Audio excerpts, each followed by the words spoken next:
नाशुक्री का अंजाम। जो औरत अपने शौहर की इज्जत नहीं करती, जो अल्लाह की दी हुई नेमतों को हकीर समझती है, वो न दुनिया में सुकून पाती है न आखिरत में। अभी वक्त है, संभल जाओ, क्योंकि शौहर की नाशुक्री करने वाली औरतें भी रोजा रखने के बावजूद जहन्नम में जाएंगी। नंबर 3, बेपर्दा और फैशन परस्त औरतें भी रोजा रखने के बावजूद जहन्नम में जाएंगी। ये वो औरतें हैं जो रमजान में रोजा तो रखती हैं, मगर अपने जिस्म को ढांपने के बजाय बाजारों, सोशल मीडिया और तकरीबात में अपनी जीनत की नुमाइश करती है।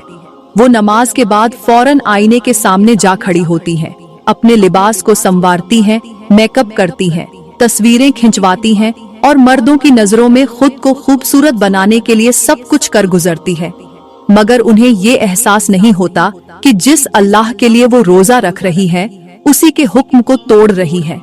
ये वही औरतें हैं जिनके बारे में मेरे नबी ने फरमाया, आखिर जमाने में कुछ औरतें होंगी जो लिबास पहनकर भी नंगी होंगी। वो दूसरों को अपनी तरफ माइल करेंगी और खुद भी बहकेंगी। वो जन्नत की खुशबू तक नहीं सूंघ सकेंगी। सोचो, अगर जन्नत की खुशबू भी इन औरतों से दूर कर दी गई तो इनका ठिकाना कहाँ होगा। रमजान का महीना जिस्म की भूख और प्यास रोकने का नाम नहीं, बल्कि नफ्स को पाक करने और अल्लाह की रजा में जिंदगी गुजारने का महीना है। मगर अफसोस, कुछ औरतें सारा दिन रोजा रखती हैं, मगर इफ्तार के बाद खुद को गैर मर्दों के लिए सजाती हैं, नीम बरहना लिबास पहनती हैं, टिकटॉक और इंस्टाग्राम पर तस्वीरें और वीडियोस डालती हैं, अपनी जीनत को गैर महरमों के सामने फख्र से पेश करती हैं और ये भूल जाती हैं कि यही बनाव सिंगार अगर शौहर के लिए होता तो जन्नत का रास्ता खुल जाता, मगर जब ये गैर महरमों के लिए हो तो यही जीनत जहन्नम का सबब बन जाती है। सन लो, अगर तुम रोजा रखकर भी अपने पर्दे को नहीं संभाल सकती, अगर तुम दुनिया की तारीफों के लिए अपने जिस्म की नुमाइश कर रही हो, तो तुम्हारा रोजा तुम्हें जन्नत के करीब नहीं कर रहा, बल्कि जहन्नम की तरफ ले जा रहा है। अभी वक्त है, संभल जाओ, वरना एक दिन ऐसा आएगा जब ये फैशन, ये मेकअप, ये नुमाइश सब राख बन जाएगा और तुम्हारे पास सिवाय पछतावे के कुछ नहीं बचेगा। नंबर 4, माँ बाप की नाफरमान औरतें भी रोजा रखने के बावजूद जहन्नम में जाएंगी। ये वो औरतें हैं जो रमजान में रोजे तो रखती हैं, नमाजें भी पढ़ती हैं, मगर उनकी जुबान से निकले अल्फाज माँ बाप के दिल छलनी कर देते हैं। जो माँ के बुलाने पर तेवर चढ़ा लेती है, जो बाप के कहने पर नाराज हो जाती है, जो वालिदैन के हुक्म को बोझ समझती है, जो उनके सामने ऊंची आवाज में बोलती है, उन्हें झिड़क देती है और फिर इफ्तार के वक्त हाथ उठाकर दुआ मांगती है कि या अल्लाह मुझे जन्नत अता कर। मगर क्या ऐसी औरतों के लिए जन्नत के दरवाजे खुलेंगे? मेरे नबी ने फरमाया, वो शख्स जन्नत में नहीं जाएगा जिसके वालिदैन उससे नाराज हों। सोचो, अगर वालिदैन की नाफरमानी जहन्नम का रास्ता है, तो वो औरत जो हर वक्त माँ बाप की इज्जत नहीं करती, उनके हुकूक अदा नहीं करती, उनकी खिदमत नहीं करती, क्या उसका रोजा उसके लिए बख्शिश का जरिया बन सकता है? हरगिज नहीं। कुछ औरतें शादी के बाद शौहर की मोहब्बत में इस कदर अंधी हो जाती हैं कि वालिदैन की बेकदरी करने लगती है, उन्हें हकीर समझती है, उनके लिए वक्त निकालना बोझ लगने लगता है। मगर जब वालिदैन दुनिया से चले जाते हैं, तब जाकर एहसास होता है कि वो कितनी बड़ी दौलत खो चुकी है। कुछ बेटियां ऐसी भी होती हैं जो माँ बाप को बोझ समझकर उनसे बदतमीजी करती हैं, उन्हें तंज के नश्तर मारती हैं।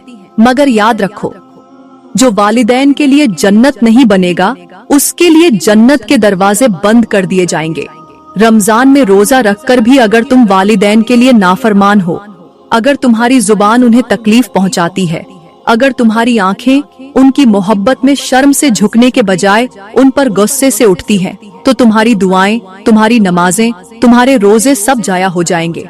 अभी वक्त है, संभल जाओ, क्योंकि वालिदैन को राजी करने वाली ही जन्नत में जाएगी और उनकी नाफरमानी करने वाली रोजा रखने के बावजूद जहन्नम में जा सकती है। नंबर 5, दूसरों की बुराई करने और गीबत करने वाली औरतें भी रोजा रखने के बावजूद जहन्नम में जाएंगी।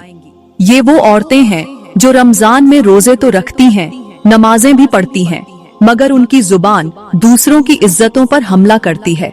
वो अपनी महफिलों में, अपने घरों में, अपने मोबाइल फोन पर हर जगह दूसरों की बुराइयां करने में मसरूफ रहती है।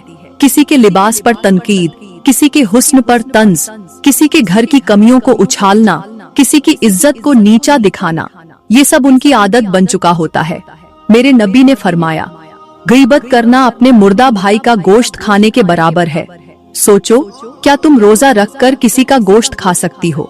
मगर जब तुम दूसरों की बुराई करती हो, उनके राज अफशा करती हो, उनकी खामियां बयान करती हो, तो तुम्हारा रोजा भी जाया हो जाता है और नेकियों के बदले तुम्हें गुनाह मिलता है।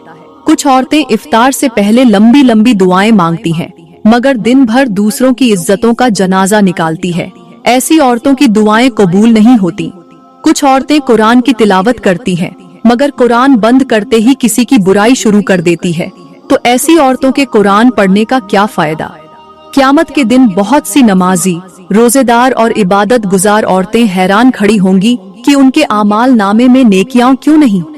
तब उन्हें बताया जाएगा कि तुम्हारी नेकियां उन लोगों में तकसीम कर दी गईं जिनकी तुमने गीबत की थी। सुनो, रमजान का रोजा जिस्म को भूखा रखने के लिए नहीं, बल्कि रूह को पाक करने के लिए है। अगर तुमने अपनी जुबान को काबू में न रखा, अगर तुमने दूसरों की इज्जतों को निशाना बनाया, अगर तुमने गईबत करना न छोड़ा, तो रोजा रखने के बावजूद भी तुम जन्नत में नहीं जा सकोगी। अभी वक्त है, अपनी जुबान को बचा लो, अपने रोजे को बर्बाद होने से रोक लो, क्योंकि दूसरों की बुराई करने वाली औरतें भी रोजा रखने के बावजूद जहन्नम में जाएंगी।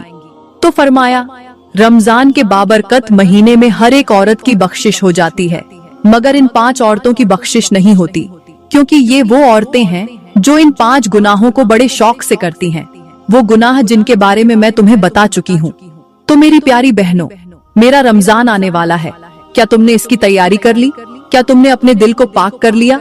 क्या तुमने अपनी जुबान, अपने आमाल, अपनी नीयत को दुरुस्त कर लिया?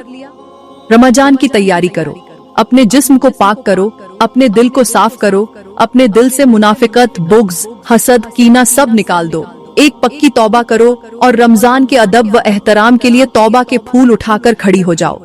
अपने हाथ उठाकर अल्लाह से दुआ करो कि वो तुम्हें ये रमजान नसीब फरमाए, तुम्हारी जिंदगी में ये रमजान बरकत, मगफिरत और हिदायत का जरिया बन जाए। अल्लाह ताला से दुआ है कि वो हमें इन गुनाहों से जल्द तौबा करने की तौफीक अता फरमाए, हमारे दिलों को हिदायत की रोशनी अता करे और हमें रमजान की बरकतों से महरूम न करे। मेरी प्यारी बहनों, उम्मीद करती हूँ कि आज का बयान आपको बहुत अच्छा लगा होगा।